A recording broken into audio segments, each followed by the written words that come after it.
안녕하세요. 반갑습니다. 마운의 최영동 파트너입니다. 반갑습니다. 자, 오늘은 매크로 그 안에서도 환율에 대한 이야기를 짧게 한번 짚고 넘어가도록 하겠습니다. 연이로 올라가고 있는 원달러 환율이기 때문에 왜 이렇게까지 우리나라 원달러 환율이 취약한지에 대한 이야기들, 그리고 계속 고공행진하고 있는 이러한 원달러 환율이 언제쯤 어떤 시그널을 통해서 추세 전환이 이루어질 수 있을까에 대한 부분들을 한번 짧은 시간 동안 점검을 하고 가도록 하겠습니다. 오늘 원달러 환율은 1475원으로 마무리가 됐습니다. 왜 이러한 결과들이 진행이 되고 있냐 보게 되면, 첫 번째로는 이제 국내 정치의 불확실성이 지속이 되고 있는 상황들이죠. 그리고 미국 영준의 금리 인하 속도 조절까지 얘기가 나오고 있는 상황들이어서 글로벌 시장에서 미국 달러에 대한 강세를 부추기고 있는 시장 환경이 지속이 되고 있다라고 볼 수 있습니다. 그래서 원화 입장에서는 사실은 국내 정치도 힘들어 죽겠는데 해외 쪽도 쉽지 않은 이중고를 겪는 어려운 상황에 직면해 있다라고 보시면 좋을 것 같아요. 일단은 기본적으로 대통령 탄핵 여파가 좀 진행이 되고 있는 상황들이어서 한국의 12월 소비 심리가 상당히 많이 빠졌습니다. 그에 따라서 이제 경기에 대한 기대감이 급락한 상황이고요. 그리고 정치 불확실성이 장기화될 수 있다라는 우려가 불거지면서 원화 가치의 평가 절하 가능성이 굉장히 높아지고 있는 상황.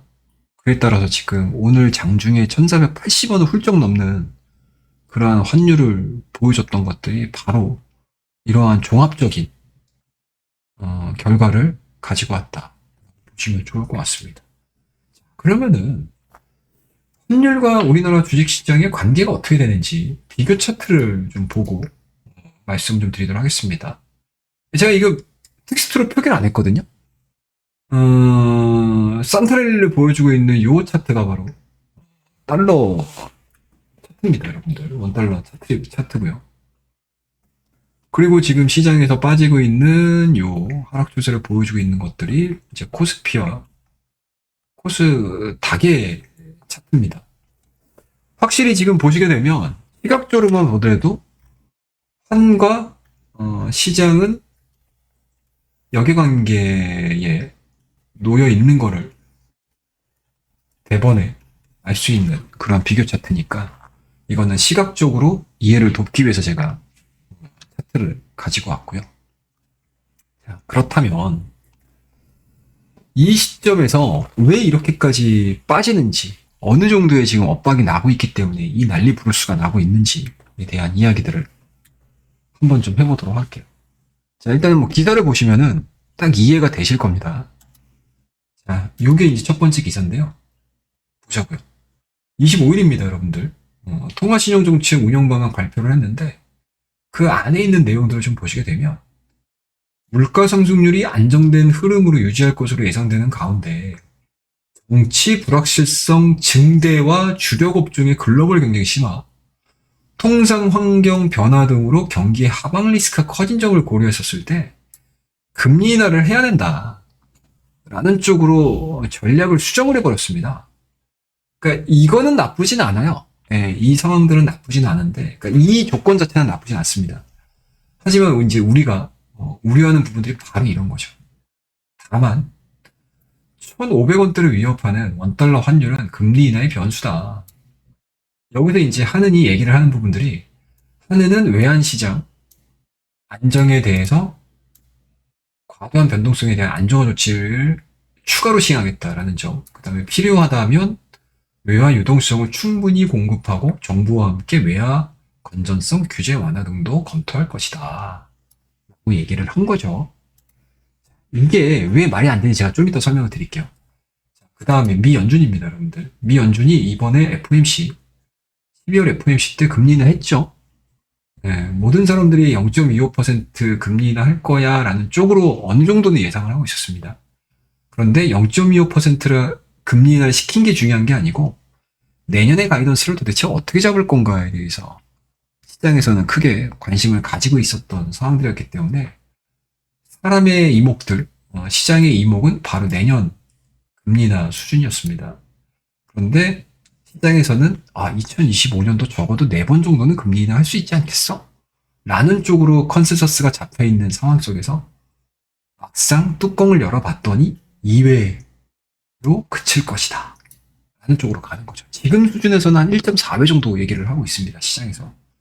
그러니까 그만큼 우리나라의 금리는 낮아지는 반면에 미국의 금리는 동결 또는 뭐 인상에 대한 얘기들까지 나오고 있는 상황들이다 보니까 금리 역전 현상이 오래 가는 거죠. 그러면 자연스럽게 달러는 강세로 갈 거고요. 우리나라 원달러, 그러니까 비미국 통화들의 환차손까지는 아니더라도 강 해당 국가의 원화는 약세 쪽으로 진행이 될 수밖에 없는 그러한 환경에 놓여 있다라고 보시면 좋을 것 같습니다.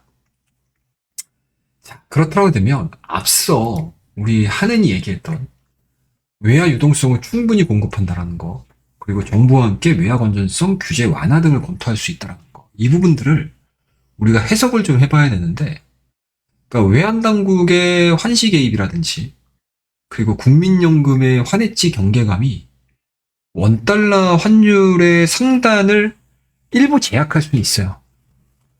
일부 제약할 수, 그러니까 상단을 어느 정도 정할 수는 있습니다. 하지만 이러한 시장 안정화 조치가 환율의 추세를 바꿀 수 있는 건 아니에요.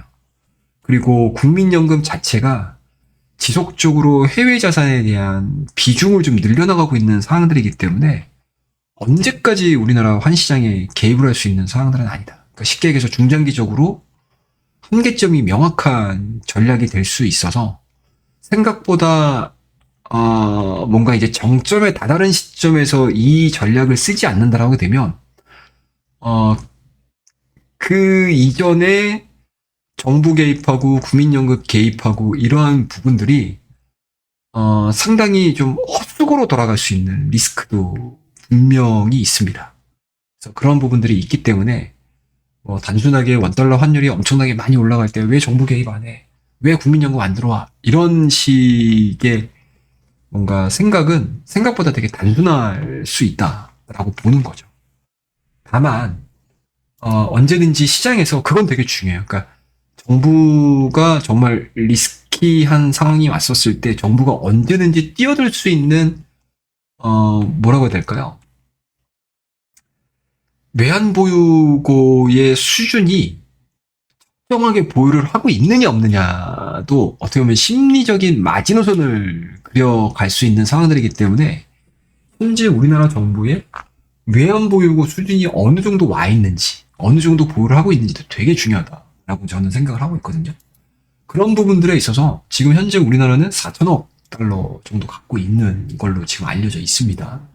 그렇다고 되면 이 정도는 사실은 그렇게 크게 부족한 상황은 아니에요. 예. 그리고 IMF도 지난 7월인가요? 대외 부문 보고서를 통해서 한국의 외환 보유액이 여러 가지 다양한 충격 상황에서도 충분하게 완충작용을 할 수 있는 수준이라고 판단을 내린 상황이기 때문에 이 정도 외환 보유액을 갖고 있다는 거는 심리적으로, 그러니까 시장 심리상으로 봤었을 때 직접적으로 돈을 투입시키지 않아도, 자금을 투입시키지 않아도 상단을 좀 제한할 수 있는 그런 하나의 뭐 장치로서 작용이 될 수 있다라고 볼 수가 있습니다. 그렇다고 되면 현 시점에서 원달러가 꺾이면서 다시 강세로 갈 수 있는 방법이 뭐가 있을까라고 생각을 해봐야 되는데, 지금 상황에서는 사실은 미국 경기가 꺾이는 거예요. 예, 이게 아이러니하죠. 예, 미국 경기에 대한 우려가 불거지면서 달러가 약세 전환하는 경로가 개인적으로는 가장 유일해 보입니다. 그죠?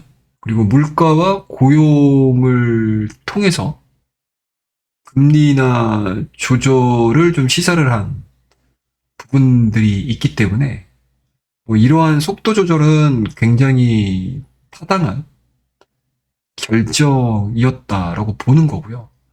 그렇다고 되면은 지금 시점에서는 노동시장에 대한 초점을 맞추는 게 아니고요. 그러니까 미국 노동시장에 초점을 맞추는 게 아니고 미국의 소비심리 지수를 보는 게 맞다라고 생각을 해요. 그래서 지금 미국의 컨퍼런스 보드 소비자 심리 지수를 좀 보시게 되면 12월 달 굉장히 낮아졌거든요. 그러면은 이제 향후 경기에 대한 기대감이 좀 낮아졌다라는 걸 나타내는 거기 때문에 아마 이러한 부분들이 완만하게, 그러니까 경계감이 높아지는 시점부터는 아마 완만한 속도로 하락할 가능성이 상당히 높다라고 저는 보고 있습니다. 그래서 지금 시점에서는 우리가 쉽게 추세 전환에 대한 신호를 찾는 게 굉장히 좀 어렵다라는 걸 말씀드릴 수가 있을 것 같고요. 그리고 원천적으로 환율의 방향성을 예측을 한다? 우리가 흔히 금융시장에서 얘기하는 것들 되게 많지 않습니까? 환율은 신의 영역이다. 라고 할 정도로 네, 환율 맞추는 게 굉장히 어려운 상황들인데, 원화의 대내외 취약성이라든지, 그리고 미국의 예외주의 지속이라든지, 그리고 무역 분쟁 리스크 등을 고려를 했었을 때, 현재 원달러 환율의 추세 전환 시점은 일단은 해는 넘길 거고요. 그리고 다소 지연이 될 가능성이 상당히 높다라는 거고요. 그렇다고 되면 현재의 금융시장에 대한 전략은 미국 달러에 대한 매수 심리가 상당 기간 유지가 될 가능성이 높기 때문에 우리가 취할 수 있는 가장 최상의 스토리들은 원달러 환율의 상승 기조는 당분간 이어질 수 있다. 그렇다고 되면은 그러한 금융시장 상황 하에서 내가 살아남을 수 있는 방법들을 강구를 하는 게 지금 현 시점에서는 가장 중요하지 않을까라고 생각을 하고 있습니다. 오늘 시장이 시장이고요. 그리고 전반적인 상황 자체가 상황이다 보니까 좋은 얘기보다는 약간은 좀 무거운 주제를 가지고 말씀을 좀 드렸습니다. 그래서 짧은 시간이나마 저의 개인적인 생각을 말씀드렸고요. 오늘 내용이 뭔가 좋으셨다면 항상 말씀드립니다, 여러분들. 구독과 좋아요, 알림 설정 부탁드리면서 오늘 콘텐츠는 이 정도에서 마무리 짓도록 하겠습니다. 감사합니다.